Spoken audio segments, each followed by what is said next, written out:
Do you ever feel overwhelmed? Not by anything in particular, but just life. The journey of life can be daunting between working to pay the bills, growing your relationships to keep your family afloat. And then, where does that leave time for yourself and your personal health? Welcome to the I Killed My Own Killer book series and podcast, where we are all about juggling and managing all of your responsibilities to be by your side in growing through it all. This brand is here to help you achieve your goals. Whether they are personal and emotional goals you set for yourself, business goals you want to hit in your career, or physical and nutritional goals you want to accomplish to be a healthier version of yourself. Whatever your goals are, stay tuned for tips and tricks to make accomplishing them easier for you. Each episode will help you significantly improve in one aspect of your life or another. Hey, Instagram and Facebook family. It's me, Caitlin, with the I Killed My Own Killer book series and podcast. And I am recording another live podcast here on Facebook and Instagram.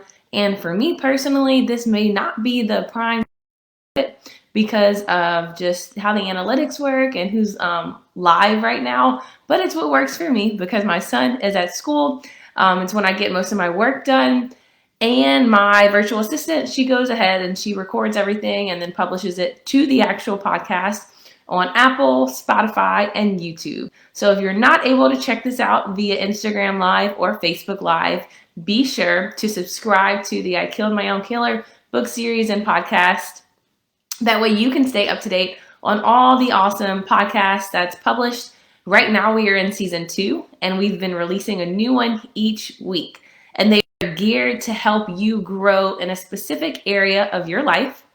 So last week we had an awesome podcast that was I Killed My Own Killer, a sneak peek into book number 2 that's all about social media and the ways it's actually killing us personally. You know, comparing ourselves to other people online or not pouring into ourselves or in our marriage or other relationships because we're so glued to our phones. So that's what that episode was about last week. And then I think the week before that, it was just a health and nutrition one.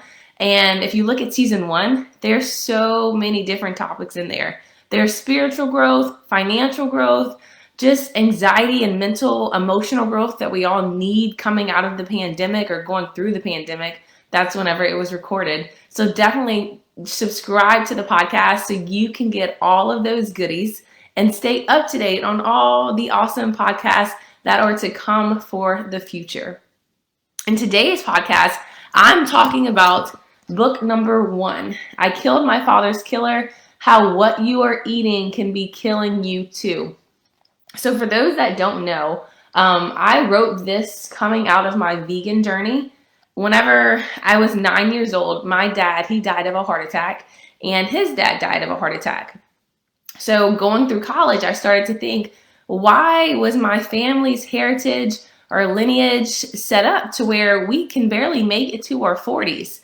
Because my dad, I want to say he died when he was 39. So that's fairly young. And then I started to just analyze different things culturally, environmentally, where I live in South Louisiana. Food is everything to us. So we don't plan anything unless it involves food. Social events, they're the most impactful when there's food. Any event that you can think of. In South Louisiana, there's gonna be food. So just knowing all of this, whenever I was in college, I started to think about what foods do we actually eat and are they good for us? And to my surprise, or should I say not to my surprise, they are not healthy foods. And that's just specifically for me here in South Louisiana, where we love to eat gumbo and crawfish etouffee. And for those of y'all that don't know, gumbo is a big stew full of meat and rice or you could say rice and gravy, very little veggies. And if you do have veggies in them, it's smothered in a lot of butter. Crawfish etouffee is the same thing, sticks and sticks and sticks of butter. We love our sweets. We look forward to Mardi Gras, which is king cake season. And it's not to say that all of this is bad. It's just I had to find balance along my journey to not overconsume myself with these unhealthy foods that we eat here in South Louisiana. So that's what this book is all about, just to bring about awareness to what are you eating, because we live our lives on fast forward. We're constantly thinking about what's next, where are we going to, and we fail to think about the important things, like what are we actually putting into our bodies. A lot of the times in the mornings, whenever you are getting ready, what do you think of as breakfast food? Probably something that's quick and easy that you can grab on the go. And 99% of the time, those are processed foods, sugary Pop-Tarts, or different things like that, donuts. Whenever you're on the go for lunch, you're probably grabbing a burger and French fries, not even thinking that that burger is not giving you much nutritional value. So this book, I Killed My Father's Killer, How What You Are Eating Can Be Killing You Too, it doesn't strip away all of those bad eating habits. Of course, you got to live a little, and because of where you live, your environment has those things so readily available that it's hard to say no every time. But this book just brings about awareness to help you as the reader, the consumer, find balance to do it all. So in today's podcast, I just want to go through chapter 4 with you to help give you some tactical ways that you can start applying the awesome principles in this book to your life today to become a healthier version of yourself. And once you take under control your health and what you're eating and just how physically active you are, you'll start to see you could become a better parent, a better spouse, your workflow is more productive, and you're just a happier person. Hello, thanks for joining. I'm loving all the hearts and the comments on Instagram. But stay tuned and enjoy this sneak preview into chapter 4.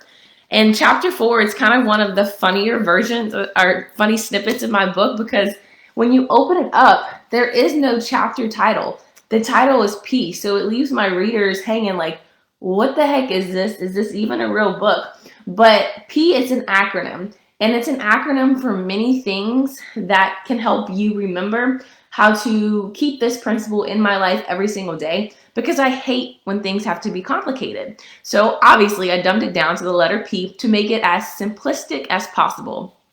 I'm the type of person where if you give me a recipe and it has 1,000 ingredients and things I need to do, I'm not even going to pay attention to it. If something can be simple or dumbed down, that's the way to go for me, because I'll do it and then I remember it for the next time too.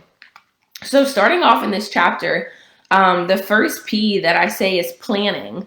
Planning is so key when it comes to being an overall healthier version of yourself based off of your nutrition. And we plan so many other things in our lives. We plan our kids' birthday parties. We plan goals that we have at work. We plan dates with our spouse or a significant other.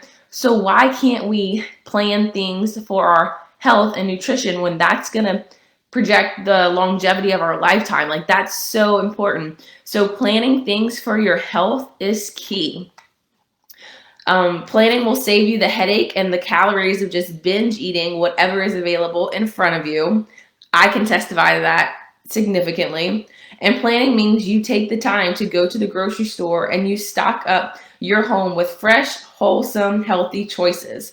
My first go-to shopping place for groceries is my local farmers market or fresh produce stand. So this brand in particular has a lot of followers around the world.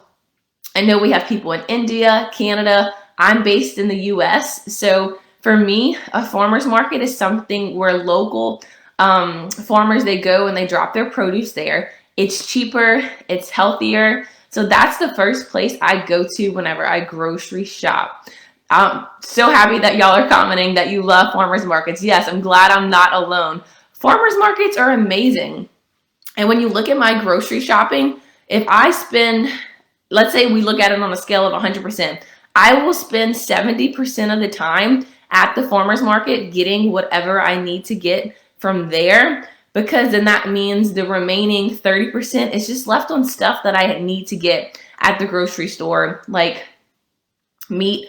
Because now that I'm pregnant, I do eat a little bit of meat here and there. But prior to pregnancy, my husband, my son, they all eat meat. So I got food for them. Other stuff I need at the grocery store that the farmers market does not have. Water, different hygiene, stuff like that. But the bulk of my time is spent at the farmers market, because if you can rack up on produce, You are more likely to eat the fresh fruit and vegetables that you have as a snack versus the processed foods that you find at the grocery store. So that is why planning is number one, and then produce is number two in the book. The third P that I have is priority, because you must make the first two P's a priority. You must make it a priority to plan. You must make it a priority to get the produce, and then that is going to help you make your diet a priority. It's easy to say, I have nothing to eat. Let me go get fast food when you didn't make it a priority. But if you have the fresh produce already in your house that you planned previously to go get, there's no excuse at that point. You've got the fruits and vegetables in your home, so that's your go-to. So plan, produce, and priority. And I put in the book that proper preparation prevents poor performance. Now that's a tongue twister right there, but it's so true. Whenever you don't plan, you will fail. And when you fail to plan, it's just a nutshell, because you're eating whatever's available in front of you. You're eating whatever's offered to you, which is probably not healthy, or you're not eating at all. So that's why planning, prioritizing, those things are key. The proper preparation tips that I go into, they all start with eating at home. Whenever you're eating at a restaurant, the sad part is you don't know what the chef or the cook is putting in your food. So yes, you could have ordered this amazing veggie pasta and you're thinking it's healthy because it's just vegetables and a little bit of carbs, right? But you don't know how much butter or seasoning the chef has put in that pasta. So you wonder why you walk out of there and you feel so bloated afterwards, or you're just not feeling your optimum self the next day. So whenever you eat at home, you know what's going in your food because you are the one that's cooking and preparing it. And one of my biggest pet peeves, my husband knows this, is I hate having leftovers go to waste. So whenever I eat at home and I have a lot of food in the refrigerator, I'm more motivated to get all of that out of my fridge. And that doesn't mean binge eat or give myself bigger portions than normal. That means I'm going to eat lunch, dinner, whatever it is at my house because I'm motivated to get rid of those leftovers and then start fresh, because I do not like wasting food. And whenever I eat at home too, it's easier for me to eat the right foods that fuel my body. So as you start to go on a journey to become a healthier version of yourself, you're going to know what foods are good for you and which ones are not. I love the vegan diet and lifestyle personally because it was just what was great for me. I feel like I'm my optimal self whenever I am eating vegan. Every time I've gotten pregnant, I was vegan. Anytime I've done 5Ks or just races, or when I'm like going hard in life, I'm vegan. So I know my energy levels are great whenever I'm vegan. So that's why I like that personally for me. I have friends that like the keto diet, different things that work for them. So figure out what works for you. And then whenever you're eating at home, you are in control. So you can cook more vegan foods, more keto foods, whatever it is that fits your lifestyle. That's also another perk of eating at home. Proper preparation tip number 2, it says say no here or say no there. So there's 2 types of people. There's somebody that can go to a party and see the amazing spinach and artichoke dip and corn dogs and glorious food in abundance, and they can say, you know, that's not in alignment with what I should be eating, so I'm going to stay at your party, but I'm just not going to eat those foods. Or I'm going to stay at your party and I'm just going to eat off the veggie tray, fruit tray, maybe a few chips, whatever it is. Or there's another type of person. There is the type of person that has no self-control, to where you go to that party and you are like a vampire who has just had a droplet of blood. You are ready to dive in. You can't take it anymore. And you are eating that food that's at that social event. So that's why proper preparation number tip is you either say no here or you say no there, because you're either the type of person that can go to the party and just say no, or you're like me and you're just going to have to say no to the event overall because you know the temptation that lies there. Now, granted, that was me 3 years ago. If I knew that I was on a very strict diet for a week, or if I was trying to hit a certain goal and there were no vegan options at the party or whatever it was, I just had to turn down that social gathering because it was not in alignment with my eating choices. After a lot of practice, I have gotten good at just eating at home or bringing snacks or whatever it is that fits my diet to that party, to where I can go to the party and I could look at those glorious donuts and not dive in. I've worked my way to that. But previous Caitlin would see the temptation and fall for it every single time. So this book just has really good tips on how to be real with yourself and know, are you the type of person that can go to that party and say no to the foods that they have that you know you're not supposed to eat? Or are you going to dive in and then go home and regret it later? Proper preparation tip number 3 is be prepared, because there's going to be things that happen in life. There are going to be times where you don't have the things available that you need for your diet, or there's going to be days where you are so busy that you didn't have enough time to work out. But if you can try your best to prepare, it'll limit those amount of times where you fall short. So what I mean by that is, I love to get my workouts done in the morning, because if I say, oh, I'll just work out later, I'll work out later, I'll work out this afternoon, sooner or later, the sun's going down and I'm going down with it because my ambition and my drive is gone away. I am most prepared and ready to go in the morning time. So that's why I like to knock out my workouts, whether it's just a little bit of cardio or a strength training workout or a group fitness workout. I will knock it out in the morning if I have to work out that day, because that's the best way to prepare myself from laziness. A way that you can prepare yourself when it comes to your eating habits is, let's say you have to go to this social event because it's a work event and you know they are not going to have foods available that's right for your body. Be prepared. You either eat before the event or you bring your food to the event unapologetically. So that is why proper preparation in preparing yourself physically and with nutritionally is so important. Proper preparation tip number 4, simply be grateful for what you have. I read you a snippet. I know some people who have food cooked and prepared for them at home, but they still choose to eat out.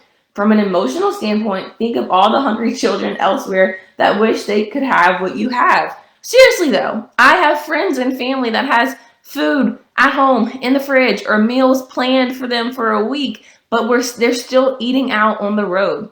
Number 1, that does not show that you're grateful. For me, I used to cook for my husband. Right now, he's going through his own thing where he wants to cook for himself. We've been going on about 2-3 days with this. We'll see how long it lasts. But I used to always have food prepared for him. So what if he were to choose to go eat out and I have food in the fridge? That does not show any amount of gratitude or gratefulness to his wife who has cooked for him. And secondly, how we live our lives here in the US, it's completely different than other regions around the world. So if we have food going to waste in our refrigerators, or if we already have food cooked and we're just simply choosing to eat out, that does not show any gratitude at all. So just knowing that in your heart is a huge way that you could change your diet and your lifestyle, by being grateful for what you have and find gratitude even in the simplest things. Proper preparation tip number 2 is always stay hydrated. H2O. So many times we are eating out of boredom. We are just eating because we have nothing better to do, or we're eating because we think our bodies are hungry, when in actuality, they're just thirsty. So whenever you stay hydrated and you're drinking water throughout the day, you're probably going to eat your breakfast, your lunch, and your dinner, maybe a snack here and there, but you're not going to snack constantly during the day. You're not going to overeat during mealtime because your body is already sustained, and you're just giving it the nutrition that it needs through the food resources. So that's why that is tip number 5. I'm telling y'all, this book has some awesome tips on just how to prepare yourself, how to better your diet and exercise, with so many simple things that you're probably not even doing right now. Proper preparation tip number 6, eat breakfast. there's so many of us that just live busy lifestyles where we're go, go, go. We worry about our kids, our employees, people around us. And then we realize when we get to the office, it's 11 o'clock and we didn't even eat breakfast. So mentally, you're probably thinking, I got to make up for that. And then you eat a larger than normal lunch when it doesn't have to be that way. If you eat breakfast, you're starting your day off right because you're giving your body the sustenance and the nutrition that it needs to have a healthier, productive day. And then when lunchtime comes around, if you eat on time, you should not be overly hungry to where you want to eat 2 meals for one. So eating breakfast is key.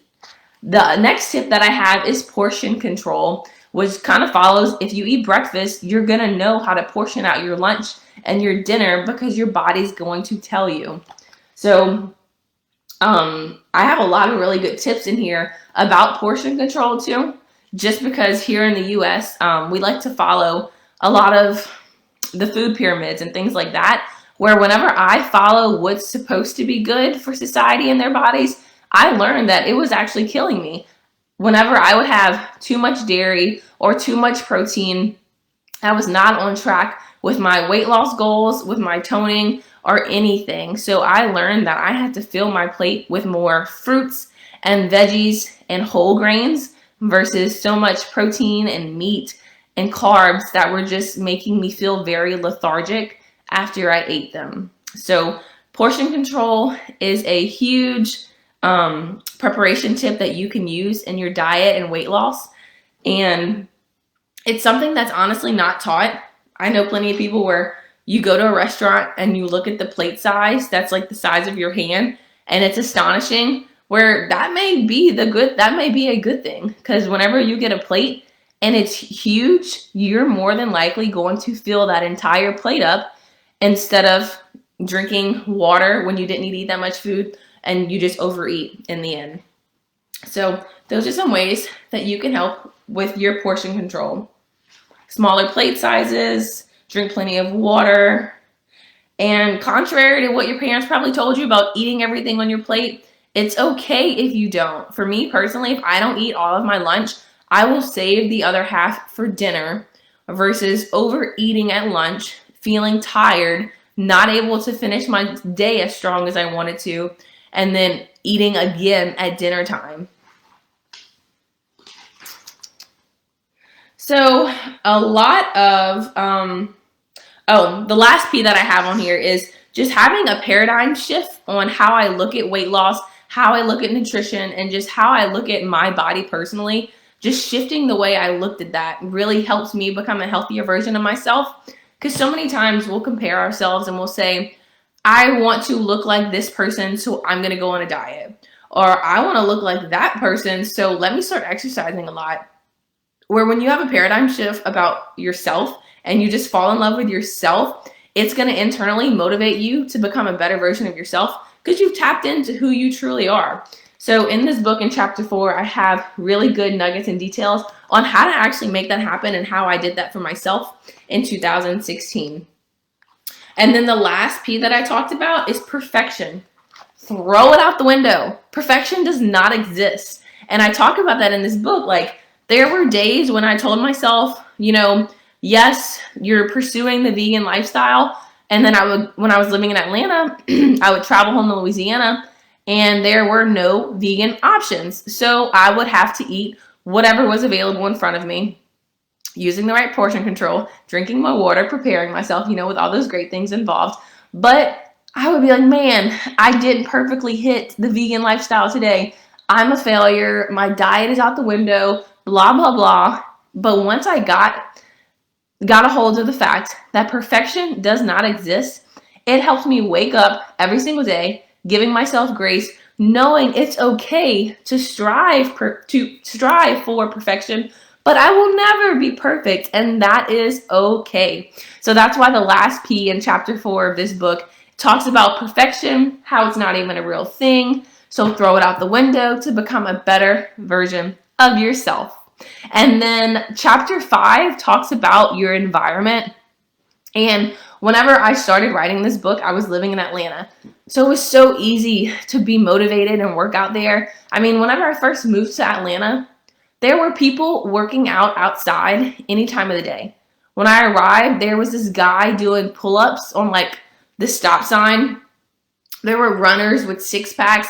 So it was easy to say, oh, I want to be in that kind of shape because it was all around me. But growing up in South Louisiana, if you're not a part of a country club or a gym or just a really good environment or neighborhood, it's easy to succumb to what you see around you, which is not so motivating because so many times we just live for the weekend and we let ourselves go throughout the week. We say, oh, I didn't work out this week, I'll work out next week. But I had to realize, because I moved from Atlanta back home to Louisiana whenever I got pregnant, that yes, environment is everything. But if I can't control the environment around me to the level that I want to, I can control who I am in that environment. So that's why I started to use books, podcasts, social media resources that are online to shape my mental environment. That way, if I'm hanging out with a lot of people that may not enjoy working out, it's not going to affect my mental state because I know that I enjoy working out because of how it makes me feel. So controlling your environment, who you hang out with, what you listen to, what you're reading, and then your physical environment is so important to being a healthier version of yourself. And sometimes that's the hardest part. Because let's say you were in a slump and you do not want to work out, you haven't worked out in weeks. Are you going to be motivated to call your friend Sally, who's on her fitness game, and you know she's just going to tell you, girl, get up and go work out? No, you're going to want to avoid that phone call to Sally because you're already down in the dumps. But sometimes to overcome that hurdle, that's the thing you got to do. You got to pick up that phone and you got to call that friend because they're an accountability partner for you. And I offer personal coaching and accountability to a lot of my close friends and family members. And it's because I love them and I want to see them hit their personal goals too. Because I made it a personal goal whenever I moved from Atlanta to Louisiana in 2018. I did not want to go from being this healthy version of who I was in Atlanta, my optimum weight, just a happy version of who I was, to back home in Louisiana, depressed. I talk about a lot of that in this book. And I didn't want to go backwards in life. So I took control of that. And I knew even though I'm changing physical environments around me, I did not want to change internal environments, who I was, my mental state, and what my diet and exercise should be for myself. And I'm happy to say through 3 pregnancies, I've continued to maintain that. And I hope and know I will continue to do that in the future. And that's why I love having accountability partners and other people that I coach too, to hold them to that same standard. But it's tough when you suffer from depression or anxiety, or you're just in a funk from not working out and eating foods that taste good, but they're not good for your body. And I totally understand that. So that's why my book, my coaching, it offers a lot of grace. I know if you go on vacation, it's going to be hard to stick to those P's. So just because you fell off for 1 week on vacation doesn't mean you have to fall off for good. Be sure to check out this book, I Killed My Father's Killer, How What You Are Eating Can Be Killing You Too, if you're looking to be a healthier version of yourself, no matter where you are located around the globe. The brand is here to help you become a healthier version of yourself in all kinds of ways. Well, it was awesome chit-chatting with you all. Be sure to subscribe on YouTube to the I Killed My Own Killer book series and podcast. We offer at-home workouts for moms too. That way you know there is no excuse for you not to work out, even if it's 30 minutes a day with you and your little one. I love doing that with my son because I was reading and listening to different nursery rhymes and singing them to him while I was working out. So I'm working out on my physical health and he's working on his mental health at such a young age, and all of that is available on YouTube. So be sure to subscribe to the page. That way you can get a notification every time there's a new workout on there and every time there's a podcast on there in case you missed it live on Instagram and Facebook. Well, it was a pleasure talking to you all. Enjoy the rest of your day and keep killing your killers. You can do it.